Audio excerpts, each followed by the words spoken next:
नमस्ते दोस्तों, आज बाबलू आ गया है लोकमत हिंदी के स्टूडियो में। तुम्हारे सपोर्ट से यहाँ तक पहुँचा हूँ और आज खुलेंगे मेरे पीछे के सारे राज। मेरे साथ आज बबलू ब्लॉगर के पीछे का चेहरा मौजूद है। कैसे बना मैं वायरल, कितनी आई कमाई और कौन है असली बबलू, आज सब कुछ रिवील होगा, तो वीडियो के लास्ट तक बने रहो। कॉर्पोरेट वालों, तुम्हारे ट्रैवलिंग के प्लान्स तो व्हाट्सएप ग्रुप तक ही सीमित रह जाएंगे, लेकिन बबलू पूरी दुनिया घूम रहा है, कभी ऋषिकेश, कभी बनारस और सारी वीडियोस भी आपको बनाकर दिखा रहा है। मैं बात कर रही हूँ बबलू बंदर की और घूमता फिरता ये बबलू बंदर पहुंच चुका है लोकमत के ऑफिस में। थैंक यू सो मच मेघना, मुझे यहाँ बुलाने के लिए। मैं I am so much glad कि आपने मेरे को रिकॉग्नाइज़ किया और यहाँ पर बुलाया, और काफ़ी अच्छा लग रहा है मुझे। एक्चुअली मेरे काफ़ी प्लान्स थे जो मैं पूरे नहीं कर पाया, बट अब ब्लॉगर बबलू के साथ में मिलके वो सारे प्लान्स पूरे कर रहा हूँ अपने घूमने के। लेकिन सबसे पहले तो मेरा यही सवाल होगा, और मुझे लगता है बहुत सारे लोग जो आपको देखते हैं, प्यार कर रहे हैं, वो ये जानना चाहते हैं कि 2 हफ्ते पहले आपकी लॉन्चिंग हुई, यानी कि बबलू बंदर की लॉन्चिंग हुई। आपने कैसे ये आइडिया सोचा कि एक बंदर व्लॉगिंग करेगा, दुनिया घूमेगा, लोगों को दिखाएगा और लोग इतना प्यार देंगे, लगा था आपको? एक्चुअली मैं जस्ट एक्सपेरिमेंट कर रहा था इसके बारे में। मैं ट्राई कर रहा था कि मैं खुद से ब्लॉगिंग करूं, खुद का चैनल लेके आऊं ब्लॉगिंग के लिए, बट वो मेरे अंदर से आ नहीं रहा था कि मैं क्या लाइफस्टाइल दिखाऊंगा, कैसे आगे जाऊंगा। बट मैंने एक कैरेक्टर फॉर्म किया जिसके बेस पे अब मैं ब्लॉगिंग कर रहा हूं और लोग पसंद भी कर रहे हैं उस चीज़ को। तो बंदर ही क्यों, आप कोई और एनिमल भी चुन सकते थे। और जब शुरुआत की तो आपको क्या लगा कि यार बंदर वायरल हो सकता है? एक्चुअली लोग ना रिलेट कर रहे हैं, मतलब ये ह्यूमन से रिलेट होता है और वो सारे वो चीज़ें कर सकता है जो एक ह्यूमन कर सकता है। लाइक अगर वो हमारा कैमरा उठा सकता है, सारी चीज़ें एक्सप्लोर कर सकता है, जैसे एक ह्यूमन खाना खाता है उस तरीके से खाना खा सकता है। और यहाँ जब वो बोलता है ना, तो सारे एक्सप्रेशन उसके एज ए ह्यूमन आते हैं। तो इसलिए मैंने सोचा था कि मैं ब्लॉगर बबलू को रखूँ इस तरह। लेकिन क्योंकि हमारी हिस्ट्री जो है वो बंदरों से ही जुड़ी हुई है, ये हम अक्सर सुनते हैं, इसके बारे में काफ़ी सारी वीडियोस देखते हैं। और जब लोगों ने इस बंदर को व्लॉगिंग करते हुए देखा, वो सब कुछ करते हुए देखा जो हम आम इंसान के तौर पर कर सकते हैं, तो लोग काफ़ी एक्साइटेड हुए। लेकिन मैं जानना चाहती हूँ कि वो पहली वीडियो का रिस्पॉन्स आपको कैसा मिला कि आपने दोबारा वीडियोस बनाए, क्योंकि 2 ही हफ्ते अभी आपको बनाते हुए वीडियोस हुए हैं और लगभग आपकी वीडियोस पूरे इंटरनेट पर वायरल हुई हैं और इंस्टाग्राम से लेकर यूट्यूब पर भी अच्छे खासे सब्सक्राइबर्स आपको मिल रहे हैं। जब मैंने पहला वीडियो बनाया था वो उस पर उतना रिस्पॉन्स मुझे नहीं आया था, जस्ट 1000 व्यूज़ उस पर थे। बट मैंने सोचा कि और ट्राई करता हूँ, मैं थोड़ा और एक्सप्लोर किया मैंने उस टूल को। ठीक है, उसमें मैंने फिर वॉइस ओवर खुद से देने का ट्राई किया था, और फिर मैंने एआई से टूल के अकॉर्डिंग मैंने वॉइस ओवर ट्राई किया था। तो फर्स्ट और 2-3 वीडियो में आप देखोगे कि उसका वॉइस ओवर मैच नहीं हो रहा है। बट जब मैंने टूल को और एक्सप्लोर किया, उसके जो और फीचर्स मैंने एक्सप्लोर करे और प्रॉम्प्ट का हेल्प लिया, और मैंने उसको, अब वो क्या होता है कि वो खुद ही वॉइस जनरेट करता है, तो उसके अकॉर्डिंग हमें जब हम देखते हैं उसको, वो पूरा ही वॉइस ओवर मैच होता है, उसका लिप सिंक पूरा मैच होता है। तो जब ये चीज़ मैंने एक्सप्लोर कर ली और मैंने वीडियो पोस्ट करी, तो उसके बाद से जो एकदम से लोगों का प्यार आया, उसके बाद मैं लगे रह गया इसमें, स्टार्ट कर दिया मैंने वीडियो। और फैमिली का या आपके आसपास जो लोग काम करते हैं उनका रिएक्शन कैसा था? एक्चुअली मैंने बताया नहीं था जब तक मेरा मतलब 4-5 हज़ार फॉलोअर्स नहीं हुए थे, मैंने किसी को बताया नहीं था। जस्ट फिर मैं 1-2 फ्रेंड को मैंने बताया था। घर पे तो मैंने तब भी नहीं बताया था। जब मेरा 1 लाख से ऊपर चला गया था फॉलोवर, तब मैंने अपने भाई को बताया, और फिर मैंने उसके बाद फैमिली को बताया। मतलब फैमिली को लास्ट में जब 2 लाख सब्सक्राइबर ऑलमोस्ट मेरे पूरे हो गए थे, उसके बाद ही मैंने बताया था, और उसकी किसी को नहीं पता था इस बारे में। तो अभी बबलू जहाँ जहाँ जाता है उनमें से कौन कौन सी जगहें आप खुद घूम चुके हैं? ओके, तो ऋषिकेश का मैंने ब्लॉग डाला था। सबसे वायरल भी वही हुआ वो है। मेरी फेवरेट जगह है, ऋषिकेश में जाते रहता हूँ। और फिर मुक्तेश्वर मेरा गांव है, मुक्तेश्वर से एक घाटी में लोध नाम से गांव है, तो वहाँ पे मैंने एक्सप्लोर किया था। वो तो मैं जाते रहता, तो उस मैंने फिर वीडियो पे लिया था। नीम करौली बाबा का मंदिर है, वहाँ मैं जाते रहता हूँ। जागेश्वर में बहुत 2-3 बार गया हूँ। तो जो उन्हीं पहले अभी मैंने वही प्लेसेस लिए जहाँ मैंने एक्सप्लोर किया है। मुझे पता है कि वहाँ पे कितना अलाउड है वीडियो में दिखाना, उसी के अकॉर्डिंग मैं ब्लॉगर बबलू को उसमें लेके जा रहा हूँ। ब्लॉगर बबलू के बारे में हम आगे बात करेंगे, क्योंकि वो तो एआई जनरेटेड कैरेक्टर है, लेकिन उसके पीछे लखन आप हैं। मैं जानना चाहती हूँ, क्योंकि आपने अपने गांव का जिक्र किया, उत्तराखंड का जिक्र किया, नैनीताल का जिक्र किया, वहां से निकलकर एक अच्छी खासी कंपनी में नौकरी करना, दिल्ली में आकर सेटल होना, फिर एक दिन बबलू ब्लॉगर के जरिए वायरल हो जाना, जबकि एआई से बहुत सारी और तकनीक का इस्तेमाल करके लोग बहुत कुछ बना रहे हैं, लेकिन आप उसके ओरिजिनल क्रिएटर रहे या वायरल हुए। तो मुझे आपकी बैक स्टोरी जाननी है, कहाँ से शुरू हुआ, कब पढ़ाई की, कैसे आप उत्तराखंड से बाहर निकले, दिल्ली तक पहुंचे। तो मैंने जब अपना स्टार्टिंग अपने गांव से किया था, मैंने 8th तक मैंने अपने गांव में पढ़ा था। तो उसके बाद फिर मैं पड़ोस के गांव में हमारा, क्योंकि गांव में हमारा 8th तक ही स्कूल है। उसके बाद दूसरे गांव है नथवा खान नामक, उधर मेरा फिर 9th से मैंने 10th तक पढ़ाई करी थी। देन फिर मैं हल्द्वानी मूव हो गया था और वहाँ पे मैंने 11th-12th करा।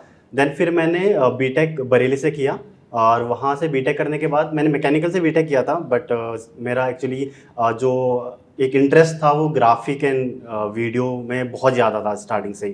तो मैंने जब मैं बीटेक कर रहा था उसी टाइम पे मैंने एक चैनल और स्टार्ट किया था, वो आर्ट एंड स्केच से रिलेटेड था। मैं स्केचिंग करता हूँ और पेंटिंग्स को समझता हूँ थोड़ा बहुत, तो मैंने उसका स्टार्ट किया था। उसमें ज़्यादा फॉलोअर्स नहीं थे, मैंने काफ़ी 1-1.5-2 साल मेहनत करी थी उस पर। 8-9 हज़ार से फॉलोअर्स मेरे सब्सक्राइबर हैं यूट्यूब में, और थोड़े वीडियोस बहुत अच्छी गई थी, 1,00,000, 1,50,000, 2 लाख व्यूज़ भी हैं उसमें, बट उसमें उतना हो नहीं पाया था मेरा। फिर बीच में मैंने अभी काम रोक दिया था, फिर मैंने ग्राफिक में ही जॉब स्टार्ट करी और उसके बाद फिर मैंने थोड़ा वीडियो एडिटिंग वगैरह सीखी, खुद से ही UI UX भी सीखा। मैंने अभी तक कोई कोर्स नहीं किया था, ना ग्राफिक का किया ना वीडियो एडिटिंग का किया, बट UI UX सीखने के बाद मैंने अभी एक सर्टिफिकेशन कोर्स लिया UI UX का, और उसी के साथ मैं एक्सप्लोर कर रहा था UI UX में। मतलब अभी AI का एकदम से ट्रेंड चल रहा है, तो मैं देख रहा था कि अपने UI UX में ग्राफिक अपने काम के रिलेटेड में देख रहा था कि AI को कैसे मैं लगा सकता हूँ, कैसे मैं अपना काम को और इम्प्रूव कर सकता हूँ, या कैसे फास्ट पेस कर सकता हूँ अपने काम को। तो उसी के बीच में मैंने सुना था इस टूल के बारे में, गूगल वीओ के बारे में, कि ये टूल का यूज़ करके फ़ॉरेन जो यूट्यूबर हैं वो बहुत अच्छे अच्छे विजुअल्स क्रिएट कर रहे हैं 3D में, बहुत अच्छे से साउंड्स क्रिएट कर रहे हैं। तो फिर मैंने सोचा कि कुछ एक्सप्लोर किया जाए इसका, और फिर मैंने जब इसको एक्सप्लोर किया फिर मैंने जस्ट ट्राई किया था, मैंने जस्ट एक्सपेरिमेंट किया था कि मैं कुछ ऐसा बनाता हूँ, तो एकदम से चल गया और लोगों को बहुत पसंद आया वो चीज़। अच्छा, आपने सबसे पहले जब हम बात कर रहे थे प्रॉम्प्ट एक शब्द का आपने जिक्र किया, अक्सर हम सुन रहे हैं कि AI का इस्तेमाल करने के लिए आपको प्रॉम्प्ट अच्छा देना आना चाहिए, तो मैं चाहती हूँ आप लोगों को ये भी समझाएं प्रॉम्प्ट क्या होता है। ठीक है, तो AI को कुछ सारी चीज़ें समझानी पड़ती हैं कि एग्जैक्टली हमें क्या चाहिए, उसमें उस सीन में हमें क्या चाहिए, तो उसको पूरी डिटेल देनी पड़ती है। तो वो एक मशीन है, मशीन का माइंड है, तो उसको समझाना पड़ेगा कि क्या इन्वायरमेंट रखना है हमें, क्या कैरेक्टर है हमारा, और उस कैरेक्टर ने क्या पहना है, क्या उसके एक्सप्रेशंस रहेंगे। क्योंकि ऐसा रहता ना कि एक में तो आपने बना दिया वो कैरेक्टर, मान लिया आपने एक सीन कैरेक्टर का बना दिया, उसको कंसिस्टेंसी रखने के लिए पूरे throughout the video, then फिर और वीडियोज आती रहती है, तो उसमें उसको कंसिस्टेंसी रखने के लिए आपको पूरा वो उसका जो कैरेक्टर का क्या कैसे दिखता है, कैसे बोलता है, क्या उसका एक्सप्रेशंस रहते हैं चेहरे के, ठीक है, और वो फिर उसका एनवायरनमेंट कैसा रहेगा, क्या साउंड इफेक्ट्स उसमें आएंगे, ठीक है, बोलने का क्या तरीका रहेगा, वो सब चीज़ें आपको प्रॉम्प्ट के थ्रू बताना पड़ता है। वो पूरा टेक्स्ट फॉर्म में रहता है। क्या थोड़ा सा आप हमें करके दिखा सकते हैं कि कैसे प्रॉम्प्ट वगैरह देने की आप कोशिश करते हैं, जितना भी आप बता पाएं? जी, मैं दिखा सकता हूँ। तो लखन, क्योंकि मैं आपकी स्क्रीन पे देख पा रही हूँ कि आप कुछ चीजें लिख रहे हैं, कुछ स्क्रिप्ट जैसा लिख रहे हैं, तो जो आपका AI बंदर है, क्या वो आपकी लिखी स्क्रिप्ट पढ़ता है या कुछ और इंस्ट्रक्शंस आप AI को देते हैं? थोड़ा सा समझाइए प्लीज। ठीक है, तो इसके लिए ना मुझे पूरा सीन समझाना पड़ता है अपने AI को कि कैसा कैरेक्टर की डिटेल रहेगी। अगर हम ब्लॉगर बबलू ले रहे हैं तो उसको क्या उसकी स्पीसीज़ रहेगी, उसका आउटफिट क्या रहेगा, देन क्या टाइमिंग रहेगी, लाइक लास्ट मॉर्निंग है या हमारा डे का टाइम है, इवनिंग का टाइम है, वो मुझे समझाना पड़ता है। देन फिर मुझे लोकेशन समझानी पड़ेगी, जैसे हरिद्वार का लोकेशन था वो मुझे पूरा डालना पड़ेगा कि पीछे क्राउड कितना है, क्या सनी है या इवनिंग हो रही है, ये पूरा समझाना पड़ेगा। देन मुझे कैमरा स्टाइल समझानी पड़ेगी कि ब्लॉगर बबलू कैसे कैमरा होल्ड कर रहा है, या उसको कुछ और एंगल से हमें दिखाना है। देन उसके एक्सप्रेशंस हमें दिखाने पड़ेंगे इस प्रॉम्प्ट में, ठीक है। उसके बाद हम एक वॉइस ओवर ऐड करते हैं। बेसिकली कभी कभी प्रॉब्लम आती है कि वो इंग्लिश में जनरेट कर देता है, देन हमें उसको बताना पड़ता है कि add spoken voice over in Hindi and generate subtitle in Hindi as. तो उसमें हमें बताना पड़ता है, जैसे मैंने लिखा हुआ है, दोस्तों ये था बबलू का टिहरी एडवेंचर, तो इस तरीके से हमें पूरा उसको देना पड़ता है। तो ये फिर मैंने उसकी एक फॉर्मेटिंग करी हुई है, पूरा टेम्पलेट मैंने अपना रेडी करा हुआ है। अब इस टेम्पलेट को फिर मैं अपने टूल पे लेके जाता हूँ, उस टूल पे मैं उसको एआई को देता हूँ, देन एआई कुछ क्लिप्स मुझे क्रिएट करके देता है। जब वो क्लिप्स मुझे लगता है कि ये वाली पर्टिकुलर क्लिप मेरी परफेक्ट है, उस क्लिप को फिर मैं अपने या तो मैं फ़ोन के एडिटिंग टूल पे ले जाता हूँ, मैं फ़ोन से भी एडिट करता हूँ, देन कभी अगर रिक्वायर्ड है तो मैं अपना प्रीमियर प्रो पे भी एडिट करता हूँ। तो फिर मैं इन क्लिप्स को मैंने यहाँ पे ले गया, कुछ एड ऑन हमें करने हैं, उसमें साउंड इफेक्ट्स को ऐड ऑन करना है या म्यूजिक ऐड ऑन करना है, तो फिर उसको ऐड ऑन करता हूँ और देन फिर ये फाइनल क्लिप। हरिद्वार वाले ब्लॉग ने 100 मिलियन व्यूज पार ले जाऊं और बाबलू की फैमिली हो गई 2 लाख से भी ज्यादा। इतना प्यार मिला, इसलिए आज बबलू उड़ रहा है मैं आप सबके लिए दिल से। क्या नजारा है दोस्तों, देखो। तो मतलब ये 10 सेकंड के वीडियो के लिए पहले आपको प्रॉम्प्ट जनरेट करना पड़ेगा, यानी कि इंस्ट्रक्शंस देने पड़ेंगे एआई को, फिर आप बताओगे एआई को कि क्या बोलना है, कैसे करना है और बबलू किस तरह के एक्शंस करेगा। तो यानी कि 10 सेकंड की वीडियो के लिए बहुत ज्यादा मेहनत लगती है। जी, अभी अगर हम वीडियो का देखेंगे तो मैं 25 सेकंड से 30 सेकंड का पूरा वीडियो बनाता हूँ, जिसमें मुझे लगभग 3 या 4 सीन्स होते हैं और उस एक सीन को क्रिएट करने के लिए मुझे पूरा डिटेल से बताना पड़ता है कि वो भी काफ़ी सारा लंबा डिटेल होती है और एक एक सीन में मुझे काफ़ी टाइम लग जाता है। कई बार गलत प्रॉम्प्ट हो जाता है, उस प्रॉम्प्ट को फिर इम्प्रूव करना पड़ता है। जो मुझे जब मुझे लगता है कि ये फाइनल मुझे थोड़ा सेटिस्फाई हो गया इस प्रॉम्प्ट, इस शूट से, इस फुटेज से, देन मैं उसको अपने वीडियो में ऐड कर देता हूँ। जी, लेकिन मेरा इससे ही जुड़ा अगला सवाल है, इसलिए मैं बार बार आपसे पूछ रही थी कि एक छोटी सी वीडियो के लिए आपको कितनी मेहनत लगती है, क्योंकि बार बार ये हम सुनते हैं कि एआई नौकरी खा जाएगा। कभी किसी सीईओ का बयान आता है, कभी किसी कंपनी के मालिक का ये कहना होता है कि भाई आपकी नौकरी खतरे में है, लेकिन मैं देख पा रही हूँ कि आपके प्रॉम्प्ट के बिना तो बबलू काम नहीं कर पाएगा। जी, तो क्या वाकई एआई नौकरी खाएगा? ऐसा है कि अभी एआई है बट उसको क्या बनाना है, क्या समझाना, वो तो हमें करना पड़ेगा ना। उसके लिए एक पर्टिकुलर पर्सन चाहिए कि वो क्या जनरेट करेगा। उसके लिए ना माइंड वही वाला चीज़, लाइक एक डायरेक्टर चाहिए, प्रोड्यूसर चाहिए, मतलब उसके एक कंटेंट राइटर चाहिए। अगर कंटेंट अगर अच्छा नहीं होगा या उसमें जो सीन समझाया है उसके लाइटिंग हमें नहीं पता होगा कि हमें कैसे उसको देना है, या वो सीन का कि क्या इन्वायरमेंट रहेगा वो नहीं पता, तो वो एआई नहीं जनरेट कर सकता। उसको जस्ट प्रॉम्प्ट बनाने के लिए भी हमें ये सब स्किल्स होनी चाहिए हमारे अंदर। तो ऐसा नहीं है कि पूरा एआई जॉब खा लेगा, बट ये है कि हमारी हेल्प कर रहा है चीज़ों में। और अब बबलू को कॉपी करने वाले बहुत आ गए हैं, बंटी या बिट्टू, अब बहुत सारे ऐसे बंदर आ गए हैं जो बिल्कुल वैसे ही व्लॉग्स बनाने की कोशिश कर रहे हैं जैसे आप कर रहे हैं। तो ये भी एक चैलेंज है, तो उसके लिए आप क्या नया सोच रहे हैं? जी, चैलेंज तो है, काफ़ी सारे बना रहे हैं, काफ़ी ऐसे भी हैं कुछ जो गलत वे में इस चीज़ को लेके जा रहे हैं, बट ठीक है, मैं अपना नीश फॉलो कर रहा हूँ, मैं ट्रैवल ब्लॉगिंग को आगे कर रहा हूँ, लेके जाऊँगा।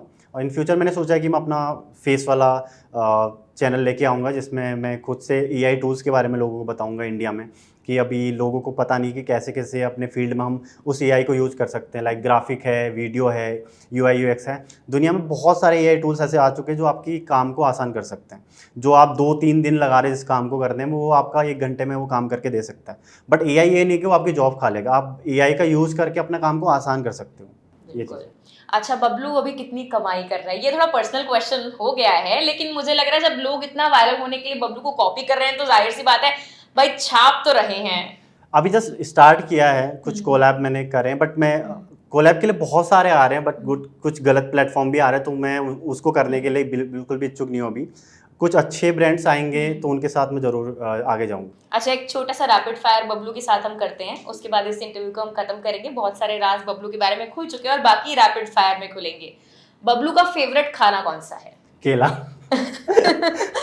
अच्छा, क्या अगले ब्लॉग में बबलू की गर्लफ्रेंड भी देखने को मिलेगी? अभी तो ये सब नहीं सोचा मैंने, क्योंकि मैं स्पिरिचुअल ब्लॉगिंग कर रहा हूँ। तो अच्छा, बबलू का फेवरेट कलर कौन सा है? रेड। और बबलू की फेवरेट जगह कौन सी है जहां वो घूमना चाहता है? अभी तो हरिद्वार है क्योंकि वो बहुत फेमस हो रहे हैं, जो वायरल हो रहे हैं भाई। Right. अच्छा, बबलू कौन से ह्यूमन क्रिएटर के साथ कोलैबोरेट करना चाहता है? क्योंकि बबलू है बंदर है, तो वाइल्ड कोलैबोरेशन किसके साथ? अभी जो मैं सोच रहा था कि कोई एडवेंचर से रिलेटेड कोई हो जिसके साथ वो कोलैब करें। अच्छा, लास्ट क्वेश्चन है, थोड़ा ये कंट्रोवर्शियल क्वेश्चन भी हो जाएगा कि क्या बबलू अपनी नौकरी छोड़ के अब फुल टाइम बबलू बनने वाला है?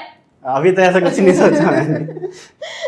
तो बबलू, कैसा लगा आपको लोकमत हिंदी के ऑफिस में आकर? मुझे काफ़ी अच्छा लगा, काफ़ी अच्छा एक्सपीरियंस है, क्योंकि मैं अभी वीडियो वाला जो इंटरव्यू मेरा फर्स्ट टाइम हुआ है और मुझे काफ़ी अच्छा लगा ये, और काफ़ी हैपनिंग था, मतलब ऐसा कुछ लगा नहीं कि प्रेशर है कुछ है, तो मेरा काफ़ी अच्छा एक्सपीरियंस है इस बार। तो उम्मीद करते हैं बबलू आप ऐसे ही ग्रो करते रहें और उसके बाद जब आप नेक्स्ट अपने प्रोजेक्ट की ओर बढ़े तो दोबारा यहाँ पर इंटरव्यू के लिए जरूर आएं। जी बहुत बहुत Thank you so धन्यवाद, much. Thank you so much.